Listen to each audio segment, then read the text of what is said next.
Welcome back to session 2 of If Money Talk. We're asking the question, what would money say if money could talk? And we've discovered that what money would say actually matches what Jesus did say when he did talk about money.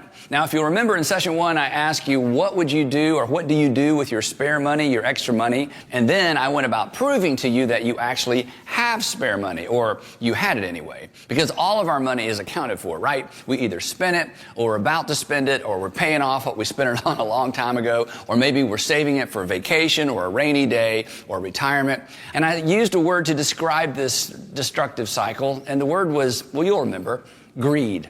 Greed, as we discovered, is the assumption that everything that comes our way is for our consumption. That every single dollar that comes my way, it's meant for me. Every dollar that comes your way, it's meant for you. It's meant to spend now, or it's meant to save for later so you can spend it later. But either way, it's for you. It's for me. Now, of course, Jesus disagreed with this whole idea. In fact, he told us, and he didn't mince words, that life does not consist in an abundance of possessions. In other words, life is not about stuff. Life is not about what you have. Life is not a race for newer, nicer, upgraded, renovated. Life is so much more than that, and you know that.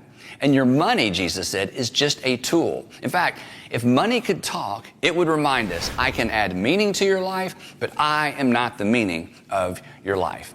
Now, this week, we're going to discuss a second thing our money might tell us if our money could actually talk. And if our money could actually talk, it might tell us this. The moment you think you own me, I actually own you. The moment you think you own me, I actually own you. Now, to illustrate this, I want us to look at the way the typical American handles their finances. And this is going to be a little bit disturbing. Here's a graph. We can't talk about finances without using a graph, right? So here you go. The y-axis is actually your money, and the x-axis is actually your time, your lifetime. Now, hopefully, in your lifetime, your income will look something like this. And for many of us, our spending will look something, well, it'll look something like this. The truth is, most of us allow our income to actually match or drive our spending. In other words, if you make $45,000 a year, you're going to spend $45,000 a year. If you make $55,000 a year, spend it. $100,000 a year, spend it. $200,000 a year, spend it. $250,000 a year, to which you may respond, not me. If I made $200,000 a year, I would save a lot of it. Maybe, but probably not. I say probably not because your current habit would follow you right up the pay scale. And that's not the only thing that would follow you. Financial pressure would follow you as well, which will come as a shock because you think, if I made that much money, how could I possibly have any financial pressure? Well, you would be surprised. People who make that much money but have spent it all, car payments, big mortgage, second mortgage, they feel extraordinary financial pressure. For some of you, this is your story, right? You are making more money than you've ever made, and you feel as much financial pressure or more as you've ever felt. In fact, it's worse, right? Because you see, if you lose a $55,000 a year job, you can go find one of those. You lose a $250,000 a year job, or maybe a $400,000 a year job, good luck, right? Those jobs are few and far between. The more money people make, if their spending follows their income, the more pressure they actually feel. Now, for some of us, the graph actually looks more like this, right? Our spending actually exceeds our income. In fact, sometimes it's because income drops, maybe you were laid off or you decided to leave your job or change careers, but often it's because we spend and borrow until we're upside down. And the next thing you know, you don't just have a money problem, you have all kinds of problems. You have a marriage problem. Every conversation is about money, right? How could you, or why did you, or didn't we already, or didn't we talk about that? Lots of folks with lots of stuff have lots of financial pressure. You see, when your life is like this, you actually become a slave. You have purchased or borrowed your way into slavery. Visa, American Express, a student loan. They're actually your master. Now, they don't want to be your master. That's not why they're in business. They're in business to facilitate your happiness, to make things easier for you, to help you get through school or maybe own a home. But when your personal finances look like this, they become your masters. And you know what? You hate them. Worse, you don't even know who them is to hate. And they don't know who you are either. You know what? You're just an account number. If you don't believe me, call them. Tell them your name. And what's the next question they ask? What's your account number? You're a number, not a name. And worse, you're a slave. You can't buy this, you can't drive that, you can't vacation here, your kids can't go to school there, right? I mean, who's running your life? People that you don't even know, companies you don't even work for, the mortgage company, the credit union. You're a slave to a group of people you don't even know. And worst of all, you did this to yourself.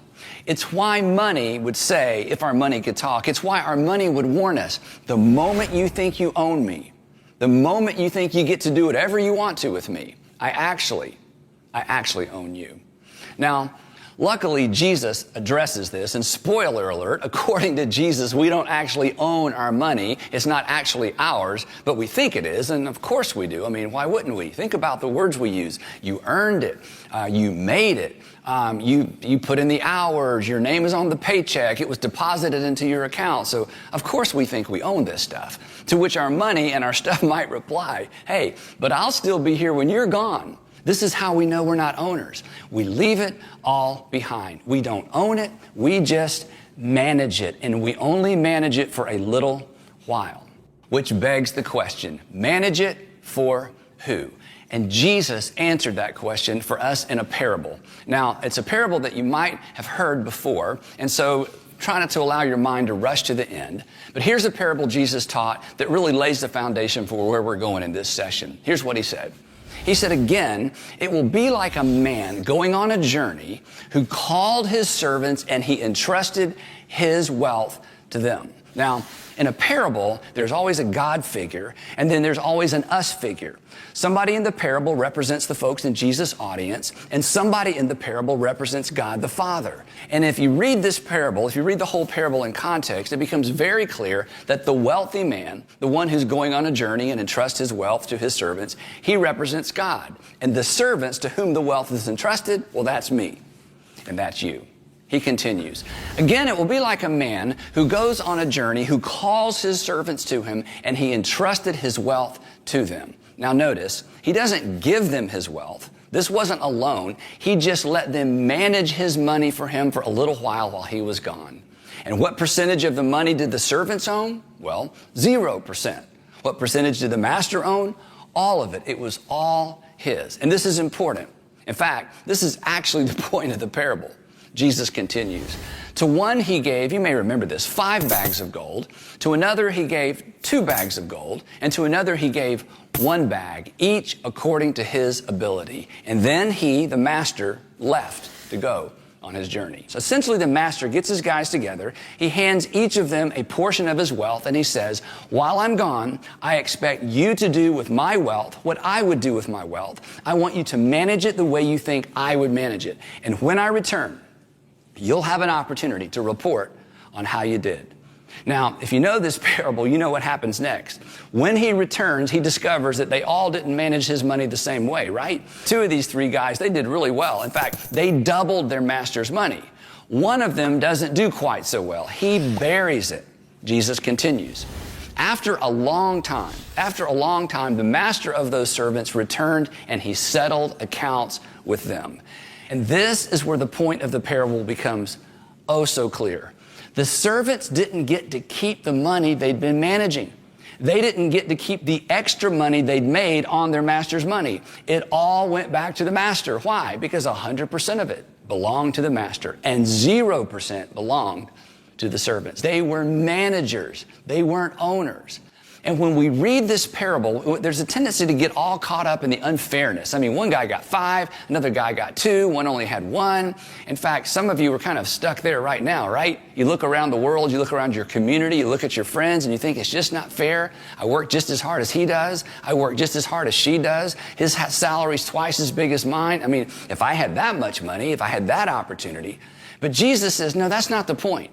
The point of this parable is simply this. It's not the amount of money that each of these servants was asked to manage. That was outside of their control. The issue wasn't how much they managed, it's what they did with what they were asked to manage. Now, think about this. If you sat down with your financial planner or with a financial planner who is managing your money and you asked to see where your financial planner had invested your money and he or she said, well, you know, I'm not really that organized and I don't really keep track of all those details, But it seems to me, well, as soon as a financial planner says, it seems to me, it's time to find the new financial planner, right? Because when you manage someone else's money, you are responsible and you are accountable. Responsible and accountable. So, how about you? Do you feel responsible and accountable for how you are managing God's wealth, the wealth that He has entrusted to you? Or are you the kind of financial planner that God would have to fire? I mean, could you give an account of where your money's going? Where it's gone, or is it just gone?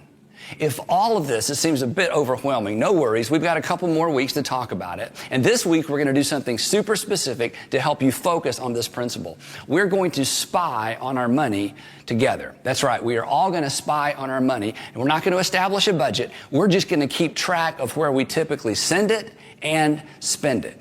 In your workbook, there's actually a tool to help you do that all week long. Now, you may be thinking to yourself, or perhaps you even leaned over and whispered to the person next to you, you know, there's an app for that. I don't need to use something in the workbook. And there is. In fact, there are several apps for that. And feel free to download one of those and use it this week.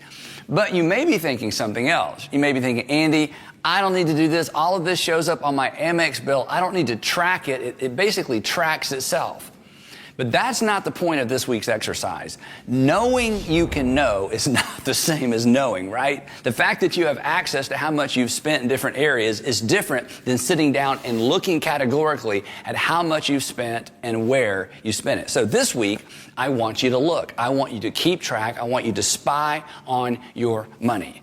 Because when it comes to money, we should never find ourselves saying, well, it seems to me, or I'm not really sure, or it seems like last time. I mean, let's face it, a certain amount comes in, and then we send it places, right? A certain amount comes in, and then you and your husband, you and your wife, you decide where it goes. So when it comes to money, there should be no mystery. There's mystery when it comes to love and romance. There's mystery when it comes to kids. In fact, there's a lot of mystery when they become middle schoolers and high schoolers. But when it comes to knowing where your money went, there should be no mystery.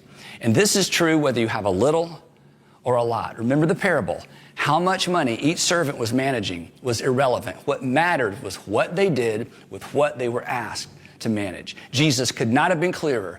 The reason you should keep track of where your money is going is that it's not your money.